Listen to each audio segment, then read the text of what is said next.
লুকিয়ে লুকিয়ে যদি পাপ করেন আল্লাহ দেখবে না? আপনি দরজা বন্ধ করে লাইট বন্ধ করে রাতের বেলা পাপ করেছেন, কেউ দেখে নাই, দেখেছে কে? সে আল্লাহরে ভয় পাওয়ার দরকার আছে না নাই? সব সময় আল্লাহর ভয় অন্তরে থাকতে হবে, ঠিক কিনা? এটার নাম হচ্ছে তাকওয়া। এটার নাম কি? তাকওয়া। যুবকদের এই তাকওয়ার বড় অভাব, বড় অভাব। এখন আমাদের সমাজে পর্নোগ্রাফির সমস্যা আছে না নাই? আমাদের মোবাইল ফোনগুলোর ভিতরে ফেসবুক যারা ইউজ করে, ইউটিউব যারা ইউজ করে, তাদের জন্য মরণ ব্যাধি, এই মহামারী সংক্রামক হচ্ছে পর্নোগ্রাফি। প্রত্যেকের মোবাইলের ভিতরে এগুলো দেখার সুযোগ আছে না নাই? লুকিয়ে লুকিয়ে যদি আমরা দেখি, কেউ দেখলো না, কেউ টের পেল না, টের পেল কে? এটার নাম হচ্ছে তাকওয়া। এজন্য যুবক ভাইরা চরিত্রকে হেফাজত করতে হবে।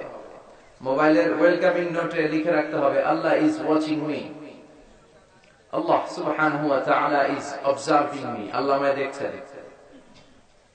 আমি কি করছি তার সবকিছু আল্লাহ আমাকে পর্যবেক্ষণ করছেন। আমরা পুলিশের যদ্দুর ভয় পাই, আল্লাহর যদ্দুর ভয় পাই না। রাস্তার হিজড়া গুলার যদ্দুর ভয় পাই, যদ্দুর আল্লাহর ভয় পাই না, ঠিক কিনা? হিজড়া দেখলে ভয় পান না আপনারা? ভয় টাকা বের করে দিয়ে দেয়, এতটুকু ভয়টাও আল্লাহরে পাই না। দরজা বন্ধ করে ঠিকই আমরা পাপ করি। এজন্য যুবকরা, এই যে মাহফিলে তোমরা আসো, তোমাদের বাদ ভাঙা উচ্ছ্বাস, আমরা কথা বলতে আসলে তোমাদের ঢল নামে। তোমাদের এই ডিসিশনে আসতে হবে যে আমরা আমাদের এই চোখ দুটোর হেফাজত করব। পাপ কাজ করলে তার কাজে কোনো বরকত থাকে না, ঠিক কিনা? এই চোখের পাপের মধ্য দিয়ে আমাদের ব্রেইন নষ্ট হয়ে যায়, আমাদের ঈমান নষ্ট হয়ে যায়। এজন্য যুবকদের জন্য আমার প্রথম নসিহত, চোখকে হেফাজত করো। Lower your gauge, lower your eyesight, চোখ নামাও। এটা একটা জেনেটিক ব্যাপার যে একটা প্রাপ্তবয়স্ক যুবক সুন্দরী যুবতীকে দেখলে সে তাকাবে, সে মজা নিতে চাবে। এটা গ্ল্যান্সে একবার তুমি ভুল করে তাকাতে পারো, it's okay, it's fine. But দ্বিতীয়বার আবার মজা নেওয়ার জন্য তাকানো যাবে? এই নজরটা বড্ড ভয়ঙ্কর। আন-নাযার সাহমুন মাসমুমুন মিন সিহামি ইবলিস। এই নজর হচ্ছে শয়তানের তীর মাখানো, বিষ মাখানো তীরবানের মধ্য থেকে ভয়ঙ্কর একটা তীর। এই তীর দিয়ে শয়তান যুবক এবং যুবতীদেরকে কাবু করে ফেলে। আমরা যেন শয়তানের এই ফাঁদে না পড়ি, ঠিক কিনা? শয়তানের মিশন হচ্ছে আমাদের এই চোখের জিনা করানো। শয়তানের মিশন হচ্ছে আমাদেরকে দিয়ে বাস্তবিক অর্থে জিনা করানো। শয়তানের মিশন হচ্ছে আমাদেরকে উলঙ্গ বানানো, ঠিক কিনা? শয়তান আমাদের আদি পিতা আদি মাতা আদম আর হাওয়া আলাইহিস সালামকে বেহেশতের মধ্যে যখন ওনারা দুজনে ছিলেন, তাদেরকে উলঙ্গ করেছিল না? কথা বলেন। শয়তানের ওয়াসওয়াসায় নিষিদ্ধ ফল খাওয়ার কারণে তাদের দুইজনের দেহ থেকে জান্নাতের পোশাক খসে পড়তে শুরু করেছে। তো আমাদের আদি পিতা এবং মাতাকে শয়তান যেমনি ধোঁকা দিয়েছে, দুনিয়ার বুকে আমাদেরকেও একই ধোঁকা দেয়। শয়তান চায় আমাদেরকে উলঙ্গ করতে, অশ্লীলতা শিখাতে, পর্নোগ্রাফি দেখাতে। এজন্য শয়তানের এই ফাঁদে যেন আমরা পা না দেই। যুবক ভাইয়েরা, এই শক্ত সিদ্ধান্ত কি আজকের মাহফিল থেকে নেওয়া যাবে?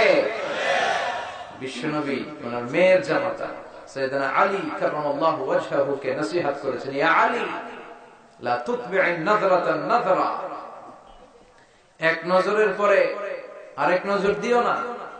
ফাইন্না লাকাল উলা ওয়া লাইসাত লাকাল আখিরা, প্রথম নজর তোমার জন্য ক্ষমা, দ্বিতীয় নজর তোমার জন্য গুনাহ। রাস্তা দিয়ে হেঁটে যাচ্ছ, একজন বেগানা নারীর দিকে চোখ পড়তেই পারে, চোখ নামাও, ঈমানের স্বাদ পাবে। হালাওয়াতুল ঈমান কাকে বলে এটা তুমি ফিল করবে। চোখ নামাও, lower your gauge, lower your eyesight. Ali চোখ নামাও, আবার তাকিও না।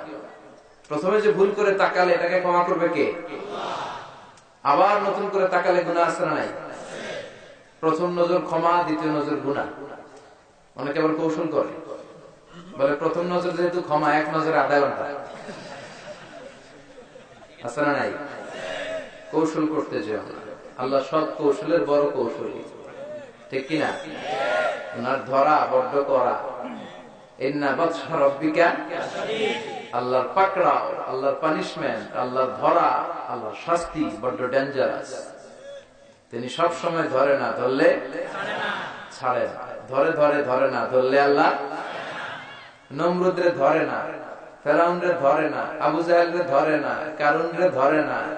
এখনো অনেককে দেখা যাচ্ছে আল্লাহ ধরে না। কিন্তু যখন ধরবে পালাবার জায়গা পাওয়া যাবে না। এটা সুন্নাতুল্লাহি ফিল আরদ, এই জমিনে আল্লাহর সুন্নাত। আল্লাহ পানিশমেন্ট সব সময় দেয় না, আল্লাহ ছাড় দেয় কিন্তু ছেড়ে দেয় না। আল্লাহ কি দেয়? কি দেয় না? এজন্য নজরের হেফাজত করার দরকার আছে না নেই? সবসময় আল্লাহর কাছে পানাহ চাইতে হবে, আল্লাহ আমরা যেন নজরের হেফাজত করতে পারি, আমরা যেন পর্নোগ্রাফি থেকে বেঁচে থাকতে পারি। এই যে যুবক যারা তোমরা, তোমাদের অনেক ফজিলত। বিশ্বনবী যখন মক্কাতুল মুকাররমাতে দাওয়াত দেয়া শুরু করেছেন, যুবকরা বিশ্বনবীর দাওয়াতকে বেশি বেশি অ্যাকসেপ্ট করতে শুরু করেছে। ওয়াশাবুন নাশাআ ফি ইবাদাতিল্লাহ, 7 শ্রেণীর ব্যক্তিকে আল্লাহ তাআলা আরশের নিচে ছায়া দিবেন। এক শ্রেণী হচ্ছে যুবক, যে যুবক তার যৌবনে আল্লাহর ইবাদত করে। এই সময়টা অনেক দামি সময়, এজন্য তোমাদেরকে মসজিদে যেতে হবে। এখন মসজিদে গেলে মুরব্বীদেরকে পাওয়া যায় প্রথম কাতারে, ঠিক কিনা? এটা ঠিক হবে না।